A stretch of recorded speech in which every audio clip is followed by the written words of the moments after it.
오늘 저는 여러분과 같이 그리스도인의 정치라고 하는 제목을 가지고 은혜를 나누겠습니다. 왜 정치에 대해서 사도 바울이 얘기를 할까요? 목회나 잘하지 이 정치에 대한 얘기를 해서 좀 곤란하게 만든다 생각이 듭니다. 오늘 말씀은 독재자, 권력자들이 아주 좋아하는 말씀으로 오해할 수가 있습니다.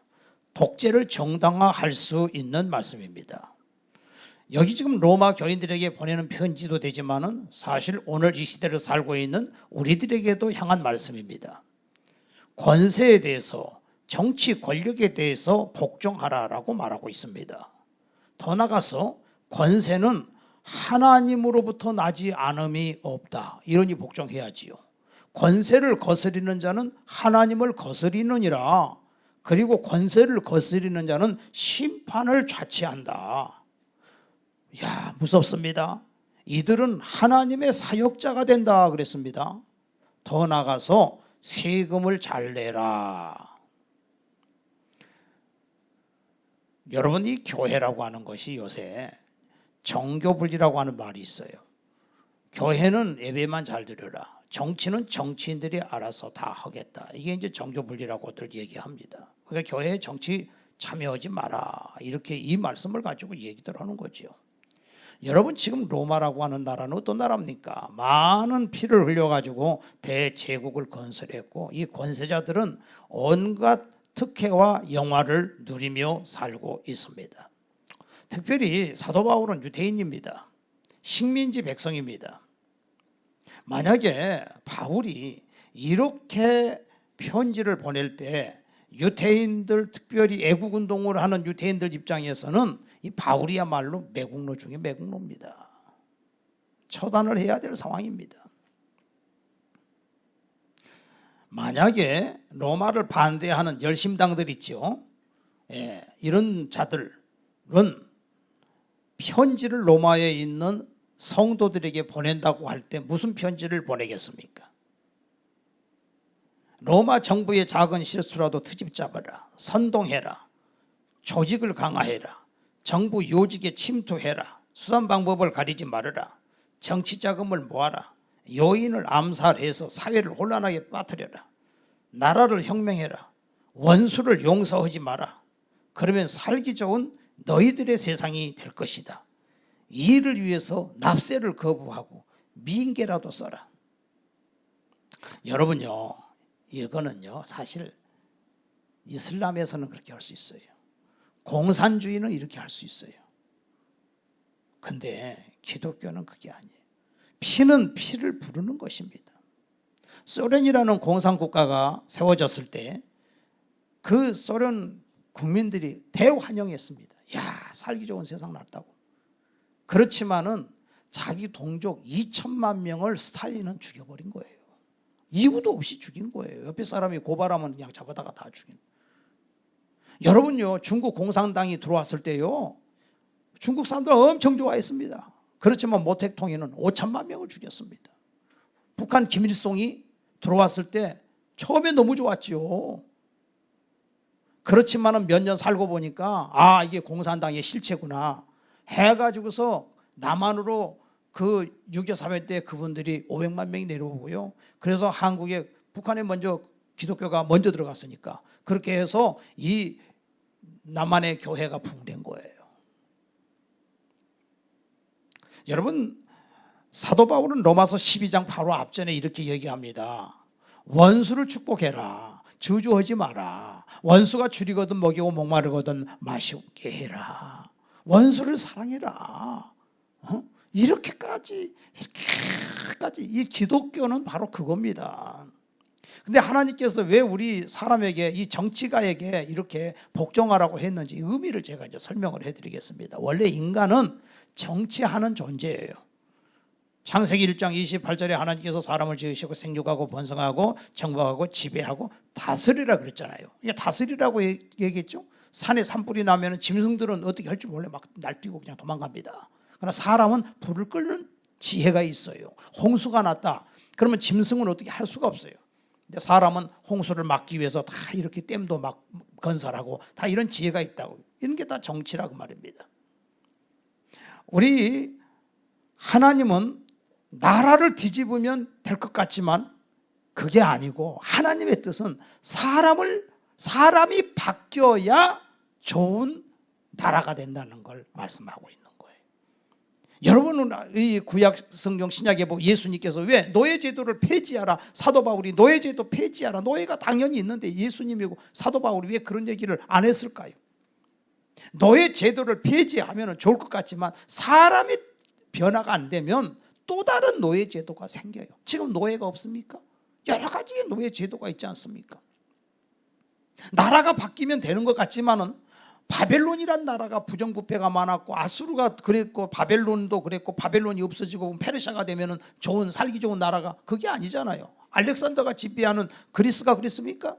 세계 나라는 이게 사람의 변화가 안 되면 인간의 인성은 다 같다 그 말입니다.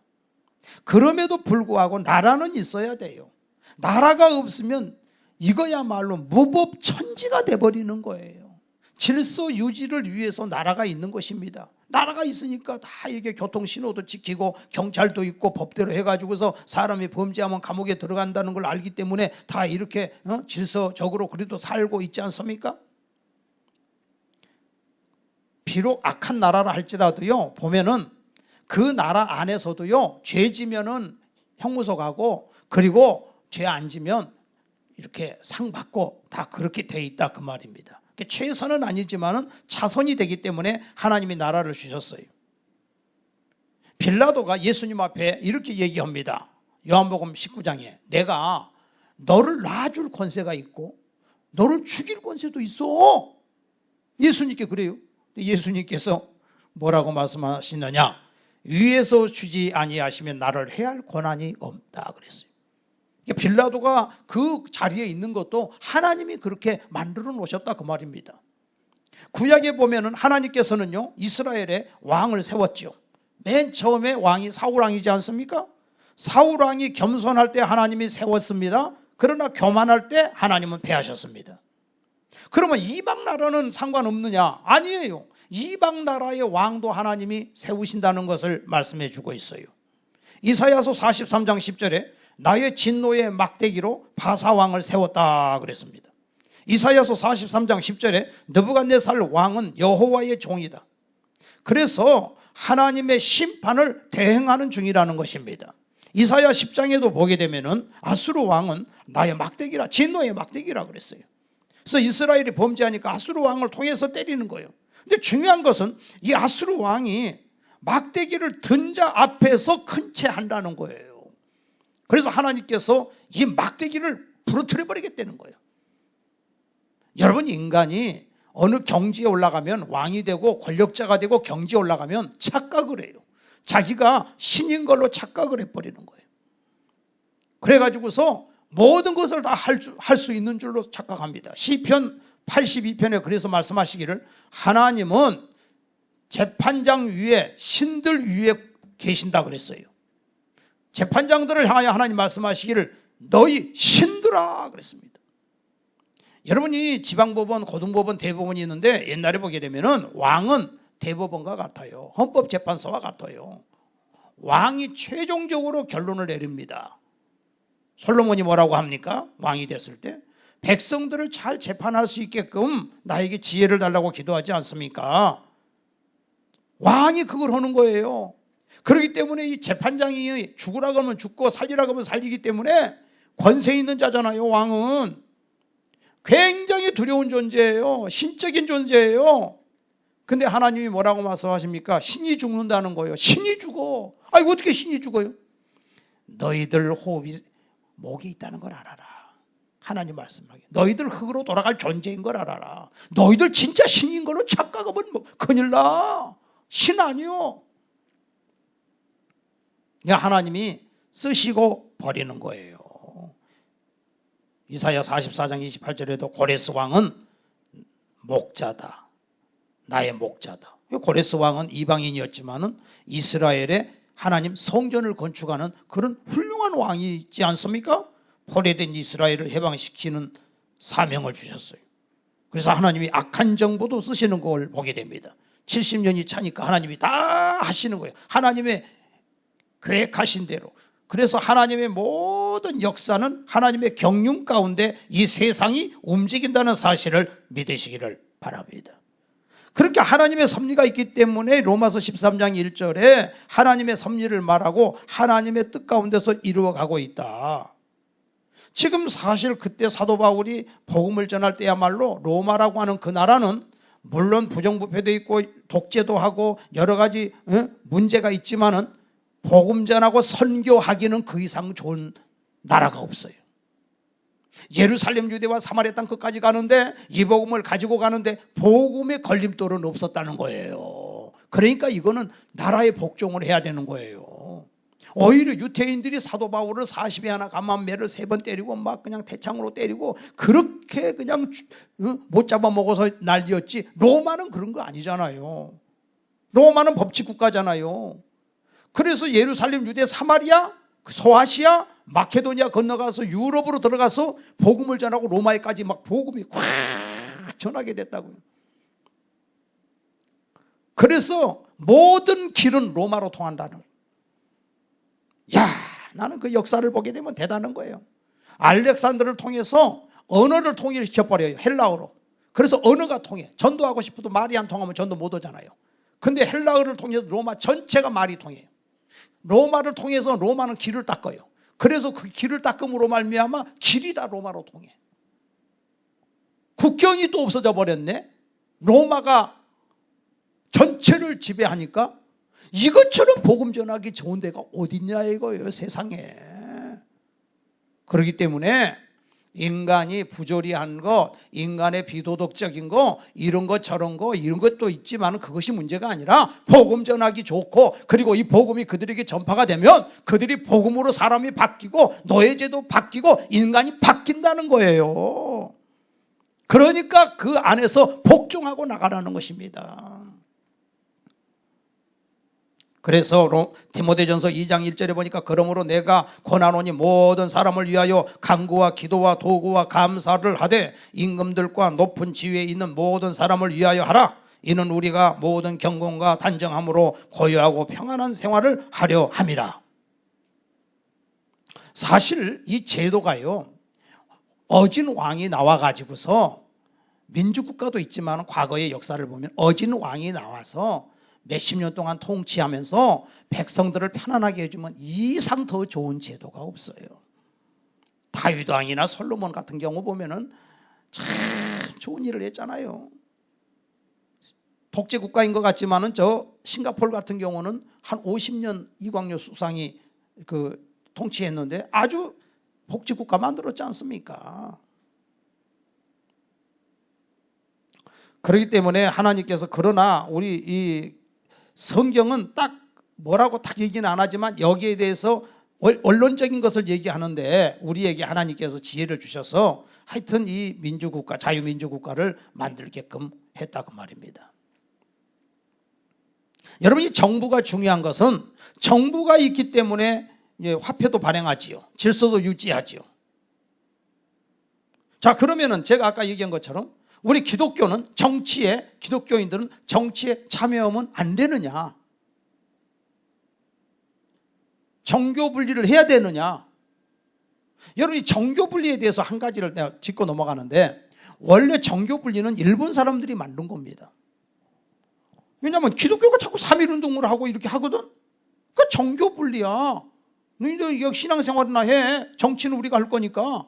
그래서 정교 분리라는 얘기가 나온 겁니다. 그러면 정치는 자기들이 하고 종교는 신앙생활은, 교회는 신앙생활만 하라 그러는데 왜 교회에다가 신사참배를 강요해요? 그래가지고 일본 신사에 저러게 합니까? 그러니까 벌써 앞뒤가 안 맞는 거예요. 그러면 그리스도인은 정치 참여를 해서는 안 되는가? 정부 시책에 100% 따라야 하느냐? 이 일에 대해서는 아니다. 정부에 복종하지 않는 일반적인 원칙이 있다. 첫 번째가 뭐냐면, 정부에 복종하는 것이 하나님께 불순종하게 될 때 복종해서는 안 된다는 겁니다.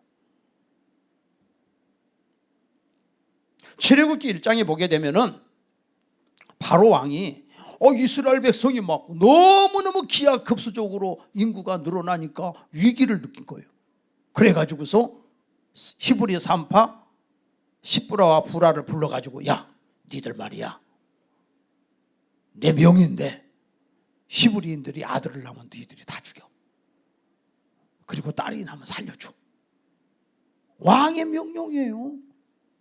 근데 이들이 그대로 했습니까? 하나님을 두려워하기 때문에 그렇게 안 한 거예요. 어떻게 생명을 죽입니까? 그러니까 다 살려. 나중에 바로 왕이 산파들을 불러가지고 니들한테 뭐라 그랬냐? 다 죽이라 그랬는데 왜 다 살렸냐 그랬더니 거짓말해요. 히브리인들은요, 애를 너무 잘 낳아요. 애기 받으러 가면은요, 벌써 다 낳아버렸어요. 거짓말을 하는 거예요. 근데 하나님께서 거짓말했다고 안 합니다. 그 산파들에게 복을 내려주셨다 그랬어요. 왕의 명령이라 할지라도 생명을 죽이라고 하는데 어떻게 그런 명령을 따라갑니까? 아니, 정부에서 예를 들어 동성애법을 만들어 가지고서 동성애해라 동성애해라, 교과서에도 동성애하는 법을 가르쳐 학생들한테. 그게 뭔 짓이냐고. 이런 걸 따라가야 됩니까? 이 생명 죽이는 건데.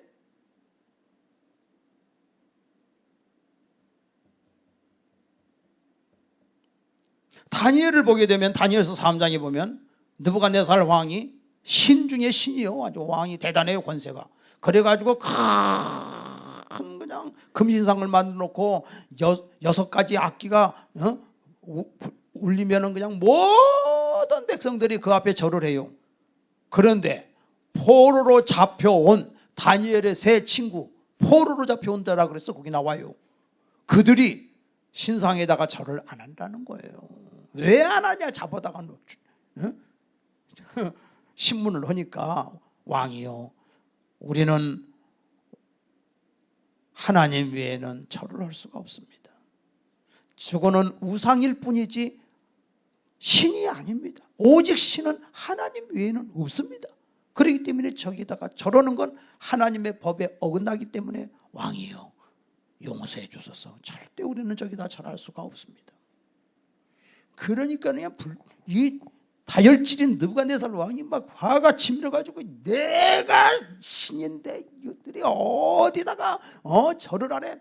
화가 나가지고서, 여봐라, 풀무불을 7배 뜨겁게 해라. 그래서 이놈들을 거기다가 던져라. 던지기 전에, 야, 내가 한 번만 더 봐줄게. 한 번만 더 봐줄게. 너희들 너무 인재를 이렇게 길렀는데 내 죽이는데 너무 아깝다. 마지막 기회를 줄 테니까 한 번만 껍벅절만 한번 해. 그러면은 내가 다 살려줄게.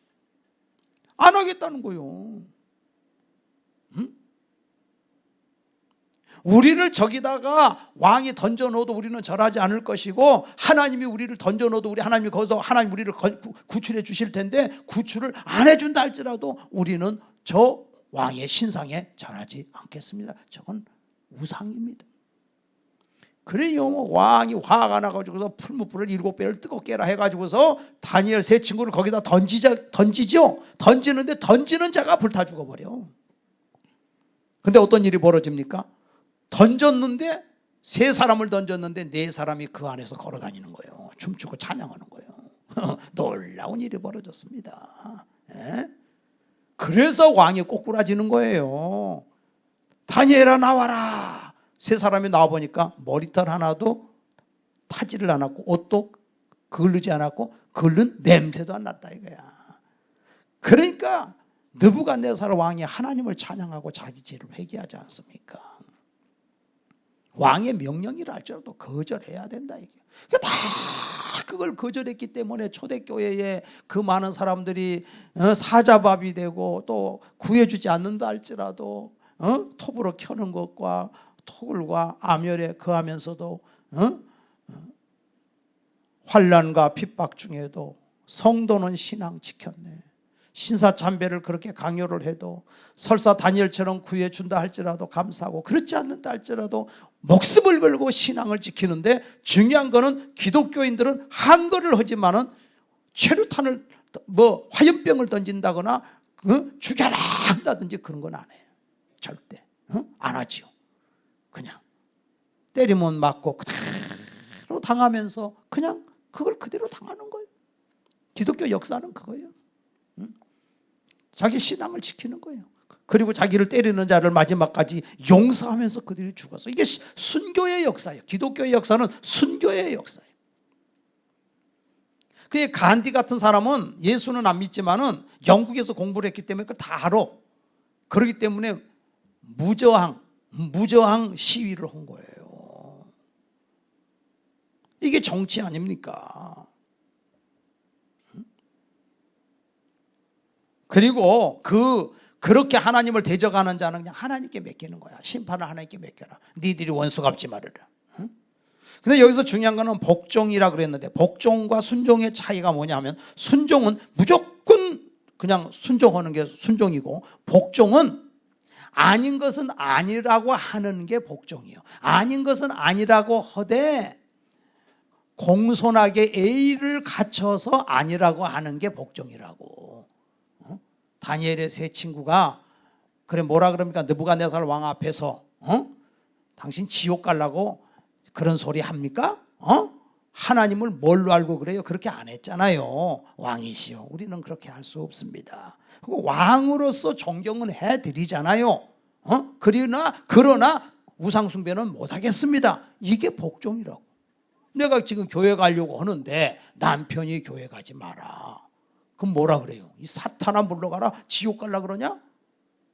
이런 사람들이 있잖아요. 나 그런 사람 봐요. 교회에서는 대단한 직분을 받고 있는데 막 입에서 막 그냥 막 그렇게 나가버리는 사람이 있더라고. 이건 복종이 아니에요. 미안해 여보, 당신 몰라서 그래. 내가 가면 뭐 하겠어. 당신 잘 되라고 기도해. 당신 건강하라고, 당신 사업 잘 되라고 기도해. 내가 천국 가는데 난 당신 위해서 기도할게. 그렇지 여보. 그러면서 주물러 주고서 살살 애기처럼 달래줘. 이러고서 가면은 나중에 보니까 뒤에 앉아있네 남편도. 할렐루야. 이게 복종이요. 복종. 그런데 정교 분리는 뭐냐 하면은요, 과거에 천주교가 1000년 동안 이제 정교가 하나 돼 버리는 건, 정교 분리가 아니라 정교가 하나 되는 것이 뭐냐면 지금 이슬람이잖아요. 정치와 종교가 하나죠. 무조건 태어나면 다 이슬람을 믿어야 돼. 이슬람 국가는. 그리고 이슬람인은 다른 종교로 개종이 안 돼. 근데 기독교인이 이슬람 나라 이집트 같은데 기독교인이 있는데 기독교인은 이슬람으로 개종이 돼. 근데 이슬람 교인은 기독교로 개종이 안 되게 돼 있어요. 그게 뭡니까? 그러니까 과거의 중세 시대에 천주교가 1000년 동안 지배할 때는 다 그걸 믿어야 되는 거예요. 근데 영국이 종교개혁을 했지요. 영국은 성공회를 믿게 됐습니다. 헨리 8세가 종교개혁을. 성공회는 뭐냐면은 교리적으로는 기독교인데 의식은 천주교 의식이야. 그래가지고서 장로교나 퀘이커교나 침례교나 이렇게 이걸 다 청교도라 그러는데 이런 사람들을 막 핍박을 하는 겁니다. 그리고 일단 그렇게 되면은 좋은 대학을 갈 수가 없어요. 옥스퍼드 대학이나 캠브리지 대학을 나와야 사회에서 성공하는데 아무리 머리가 좋아도 그 학교를 갈 수가 없어요. 그냥 밑바닥에서 일을 해야 돼요. 그래서 그 요한 웨슬러 그 형제들이 굉장히 머리가 좋은데 그 부모들이 다 청교도들이거든. 근데 어쩔 수 없이 얘를 학교를 보내야 되니까 성공회로 이제 이렇게 바꿨죠. 좀 마음 속에는 이제 청교도 정신이 딱 있는 거죠. 그러다가 이제 나중에 이제 진짜 다시 개신교로 돌아왔는데, 그래서 미국으로 건너가자 1621년에 메이플라워를 타고 그들이 오직 신앙의 자유를 쫓아서 미국으로 건너가서 13개 주가 이제 예수 잘 믿는 주가 됐지 않습니까?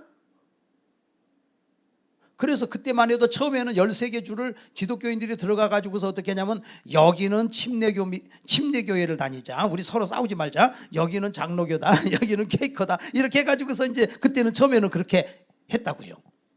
그래가지고 신앙생활을 잘하면서 이제 이민자들이 계속 늘어나가지고서 이제 잘하고 있는데, 중요한 것은 이 나라가 영국 땅이에요. 영국 식민지예요.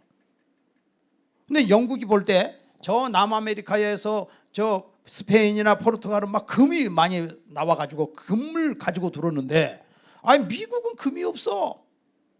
그리고 어떻게 해야 돼요?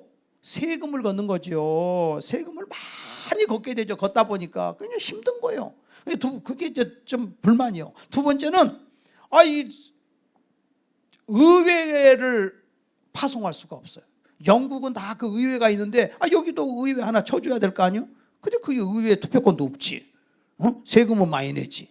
그것도 이해가 되겠는데, 세 번째는 성공회가 이제 들어와요. 그리고 선교사 파송을 하는 거예요. 그리고 남쪽부터 막 성공회 교회를 크게 지으면서 위로 올라오는 거죠. 이제 그래가지고서 성공회 교회를 크게 국가에서 밀어주니까 얼마나 크게 멋지게 잘 지어요. 막 파이프 오르간에다 그냥 아주 그냥 막 의리뻘쩍하게 그냥 짓죠. 그 일반 교회는 개척교회 수준인데 그 교회 얼마나 좋습니까? 그러니까 사람들이 이제 그 교회 다니게 생겼죠. 또 그리 막 가지요. 이래가지고서는 이제 막 그걸 또 강요를 하니까, 우리가 세상에 이 신앙의 자유를 찾아서 아메리카에 건너왔는데 이게 뭐냐, 이제 신앙까지도 다 잃어버리게 생겼다. 그래가지고 우리가 이거 독립을 해야 되겠다 해서 1776년에 독립운동을 한 겁니다. 그리고 목사님들이 뭘 해요? 설교 시간에 우리가 왜 독립을 해야 되고 왜 저항을 해야 되는가, 이 성경에 근거해서 설교를 한 거예요. 그때는 그게 정치한 거죠.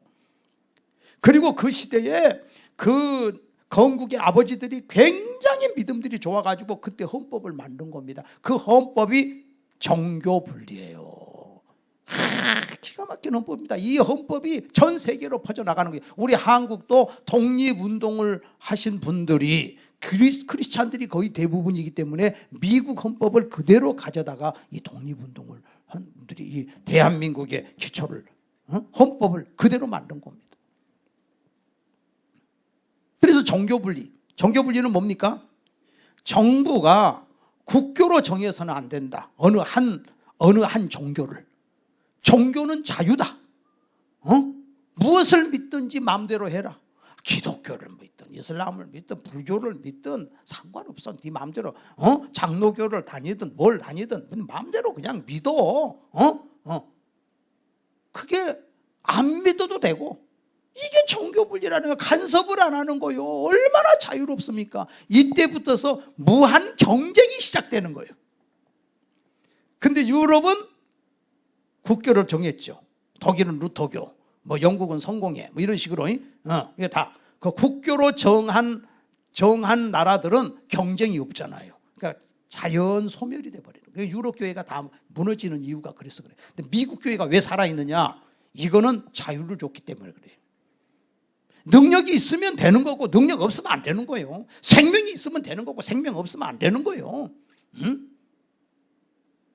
그러니까 교회가 말씀 따라 움직이는 거예요. 막 그냥 막 살아있는 교회는 몰리고 또 죽고 살고 막 그냥. 근데 사실은 이 하나님의 말씀은 생명이잖아요. 살아있잖아요. 그렇기 때문에 이건 자신하는 거예요. 이거는 되는 거예요. 이거는 되게끔 돼 있어요. 이거는 하나님의 말씀은. 근데 이제 중요한 건 뭡니까? 자꾸 다른 세력들이 들어와가지고 이 교회를 무너뜨리기 위해서 언론이나 이런 데 해가지고서 자꾸 딴소리를, 가짜 뉴스를 만들어 내지를 않는가? 그 다음에 나라에서 이게 이 재정 같은 것도 배정을 할 때 똑같이 배정해 주지 않고, 우리 같은 경우 보면 막 불교 쪽에 얼마나 많이 배정을 해버립니까? 그리고 그냥 언론도 그냥 뒤에서 장악을 해가지고서 이렇게 그런 게 많잖아요. 공정한 게임이 안 되게끔 자꾸 이런 일들이 벌어진다 그 말입니다. 하여간에 이 기독교는 이렇게 자유로운 국가가 된 거예요. 이슬람은 국가 종교이고, 중세 시대의 암흑 시대는 다 국가 종교인데, 이제 민주주의는 바로 이렇게 청교도들에 의해서 만들어졌다. 그래서 미국 헌법의 기초는 기독교인들이 만들었다는 것입니다. 그래서 우리 한국은 자유민주주의 시장 경제, 이것이 헌법입니다. 70년 동안 북한은 사회주의 공산 독재, 이렇게 헌법이 그렇게 돼가지고서 나가는 거예요. 근데 어떻게 됐어요? 북한은 세계 최빈국이 됐죠. 한국은 뭐 세계 10대 강국이 됐잖아요. 그리고 삶의 질에 있어서는 세계 1등이에요. 일본 사람들이 타고 다니는 차하고 우리나라 다 몰고 다니는 차 틀리자. 우리가 차도 집도 더 우리가 더 좋지. 의료 체계가 얼마나 잘 돼 있습니까? 그러니까 이 개신교, 이 기독교가 들어와 있기 때문에 우리 한국이 세계적인 강국이 됐다고 말입니다. 헌법이 그렇게 중요해요. 우리가 살아가는 데 있어서 가장 영향을 끼치는 영역이 뭐냐 하면은 바로 이게 정치예요. 그래서 미국의 청교도들은 하나님이 주신 자유를 잃으면 좋은 국가를 만들 수 없다라고 생각을 한 거예요.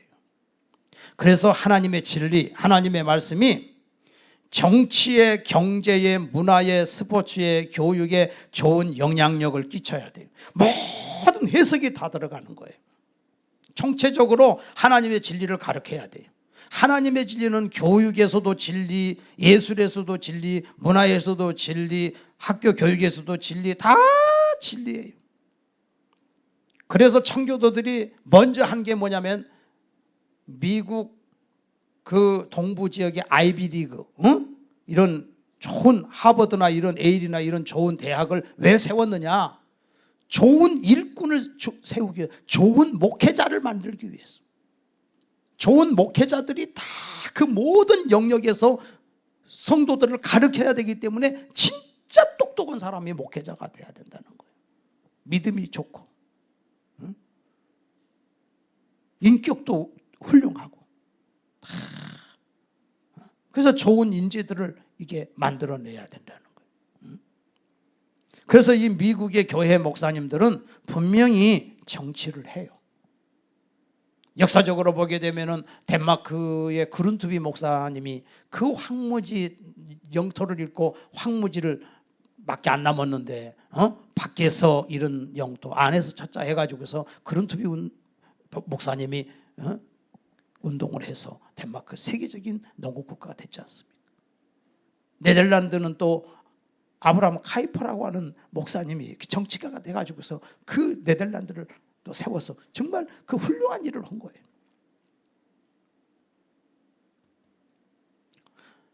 그래서 그 미국은 침례교가 제일 큰데 미국의 대표적인 교회라고 하는 달라스 침례교회 이런 목사님들은 분명히 밝힙니다. 나는 어느 후보를 지지한다.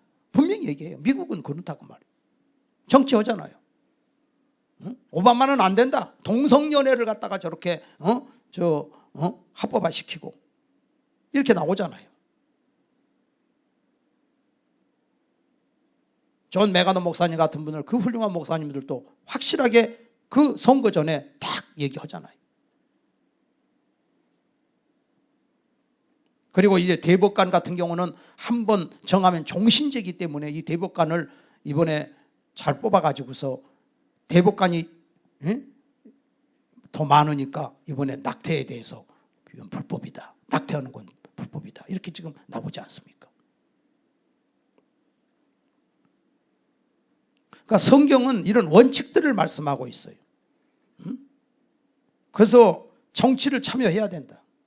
교인들이 제일 정치 참여를 적극적으로 해야 된다. 뭘로? 투표로. 투표를 진짜 잘해야 돼. 옛날에 몇십 년 전에 우리 한국에 보면은 시골 어르신들 보면은 전혀 몰라요. 아무것도 몰라요. 그냥 누가 전날 뭐 먹을 거라도 갖다 주면 그거 다 찍어버려. 그러니까 그게 이게 어쩔 수 없어. 그 시대에는 좀 이렇게 좀 독재로 가고 그랬는데 그건 어쩔 수 없어. 왜냐하면 500년 조선시대 일제시대 식민지 압박 속에 있는데 뭘 알겠습니까? 그러니까는 그 왕적인 권세를 가진 사람이 나타나서 잘만 하면은 잘만 끌어가 주면은 사실은 굉장히 참 오히려 더 유득이 된 거죠. 어쨌든 간에 우리나라는 하여튼 이 모든 면에서 하나님이 지켜주셔서 이만큼 참 복받은 나라가 됐어요. 그래서 이제 우리는 무엇을 반대해야 될 것인가? 과격한 이슬람, 이민 정책 이런 거 정말 막아야 되고요. 그다음에 낙태법, 그래서 아이들 막 죽이는 거, 그다음에 동성애를 합법화 해가지고 어린 아이들 교과서에서부터 차별금지법 이런 거 만들어가지고서 동성애 하는 법을 가리키고 이걸 합법화 시키고, 아니 누가 동성애 하지 말래요? 누가 잡아갑니까? 동성애 해.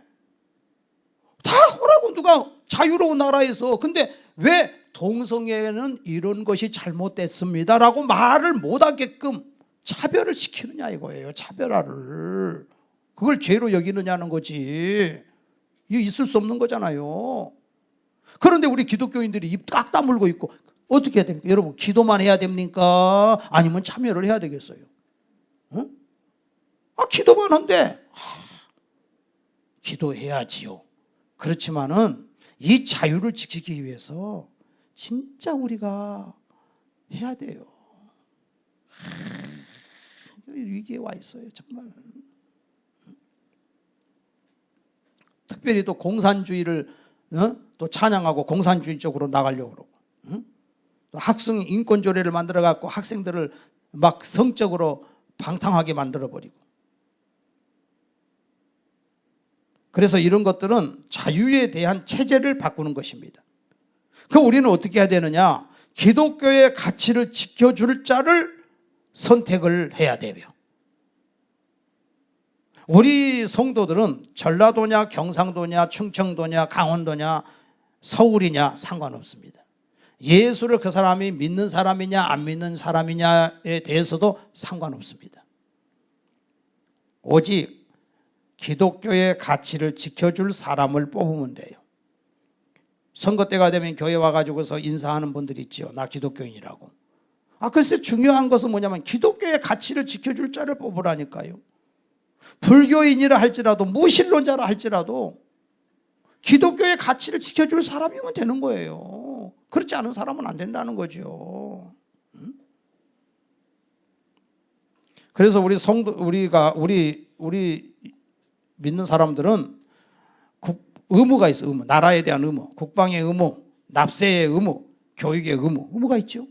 그리고 우리가 크리스찬으로서 교회를 다니게 되면은 예수 믿는 사람은 또 의무가 있어요. 교회에 대한 의무, 예배 출석에 대한 의무, 그 다음에 헌금에 대한 의무, 봉사와 섬김에 대한 의무, 전도에 대한 의무. 네. 그런 의무도 있고 또 권리도 있어요. 우리가 이 하나님이 주신 이 권리를 내가 잘 써야 돼요. 내가 이 권리를 쓰지 않고 있다가 다 뺏겼네? 다 당했네? 이거 어떻게 된 거야? 내가 그렇게 기도했는데 왜 이렇게 됐지? 이게 아니라고요. 네. 그래서 하나님이 주신 자유 대한민국, 마음껏 예배드릴 수 있는 이 자유 대한민국, 이 나라가 잘 서야 됩니다. 지금 전 세계에 2만 명이 넘는 선교사가 파송돼 가지고 있고, 우리도 선교비를 보내고 또 선교사들이 선교하고 있는데, 이 대한민국이 무너지면 어떻게 선교를 하겠습니까? 우리 대한민국이 이렇게 하나님께서 이 복음을 이 땅에 전해줘서 이 복음으로 우리가 예수 믿고 하나님 자녀가 돼서 이런 놀라운 자유로운 대한민국이 되었기 때문에, 하나님의 은혜가 아니면 어떻게 세계 10대 강국이 됐겠습니까? 이 손바닥만한 나라가. 이것만 생각하면 감사해요. 여러분, 이 세상에 그 무엇으로도 인생은 만족이 없어. 예수님 없이는 절대 행복할 수가 없어요. 예수님 없이는 이 세상에 삶의 의미가 없는 거예요. 예수 없이 행복하다는 건 전부 거짓말이에요. 예수님이 하나님의 아들로 이 땅에 오셔서, 어차피 이 세상은 하나님이 통치는 해. 어떻게 되든지 간에 이 세상은 하나님의 경륜이라는 게, 경륜이라는 건 하나님이 다 끌고 가는 거예요. 하나님이 창조부터 종말까지 하나님이 지금 역사가 지금 진행되고 있어. 진행되는데 하나님이 그 역사를 진행하는 데 있어서 오늘 여러분을 쓰고 있다는 사실을 믿으시기를 바랍니다. 이 경륜이라고 하는 게 뭐냐면, 부산에서부터 서울까지 부산에서 서울까지 기차를 놨어. 기차가 달려와. 그러니까 하나님의 경륜은 부산이라고 하는 창조 때부터 서울이라고 하는 종말까지 기차가 달려오는데, 이 기차가 달리려면 레일을 깔아야 되고 밑에 침목을 받침대를 깔아야 되잖아요. 그죠? 그런데 그것이 부산에서부터 출발해가지고 지금 쫙 올라왔는데 이미 이제 지나갔어. 그건 벌써 조선시대 지나가고 옛날 로마시대 지나가고 다 지나갔어. 근데 지금 그 기차가 지금 저 수원까지 왔어. 근데 수원 딱 지금 거기 지나가고 있는데, 그때가 바로 2022년이 지금 거기 지나가고 있어, 그게. 근데 그 침목에, 기차 지나가는 침목 역할을 누가 하고 있느냐? 바로 우리가 지금 하고 있다. 우리가 요 위를 지금 통과하고 있어요. 딱 지나가면 끝이야. 이것이 우리에게 주신, 그것이 바로 섭리라는 거예요. 섭리. 놀랍지 않습니까? 그 많은 모세 때부터 그 많은 역사에 많은 베드로고 엘리야고 그 많은 역사적인 신앙의 인물들이 있었는데 다 지나가고, 내가 지금 여기 있고 또 내가 지나가고 나면 또 다른 인물들이 올 텐데 왜 지금 내가 여기 있느냐고. 이거 기적 같은 일이요. 깜짝 놀랄 일이요. 내가 지금 살아있잖아. 내가. 그러니까 하나님이 여러분을 지금 쓰기를 원하신다는 거예요. 쓰고 계시잖아요. 그래서 우리가 일수록 우리가 하나님을 의지하고 기도하고 하나님 말씀의 진리의 말씀을 붙잡아서 하나님의 손에 모든 삶의 영역에서 쓰임받는 여러분 되시기를 주의 이름으로 축원합니다. 기도하시겠습니다. 어느 민족 누구에나 결단할 때인 마음이 창과 거짓 싸울 때에 어느 편에 설 건가. 주가 주신 새 목표가 우리 앞에 보이니 빛과 어둠 사이에서 선택하며 살리라.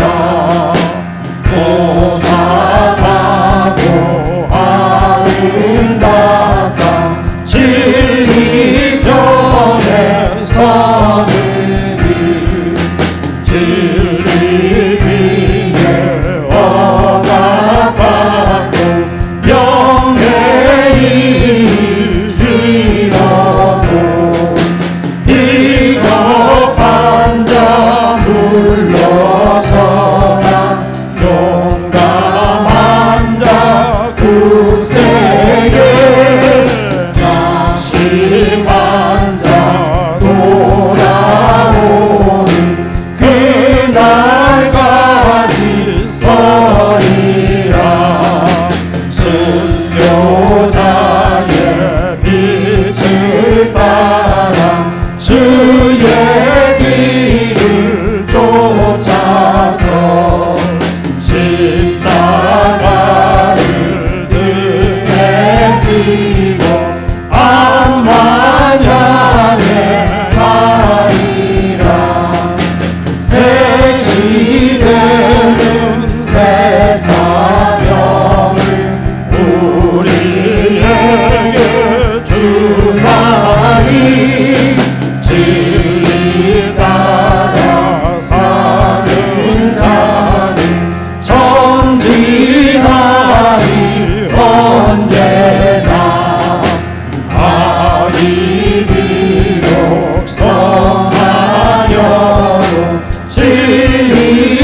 아버지, 사랑하는 성도들이 머리에 손 얹어 싸우니 예수님의 피 묻은 손으로 더 던져 주시기를 원합니다. 영육 간의 강건함을 주시고 하나님, 우리 모든 사랑하는 가족과 자녀들이 분별력을 주시며 이 세대를 지혜롭게 헤쳐나가고 잘 선택하는 하나님의 사람들이 되게 하여 주시옵소서. 예수님의 이름으로 축복하며 기도하옵나이다. 아멘.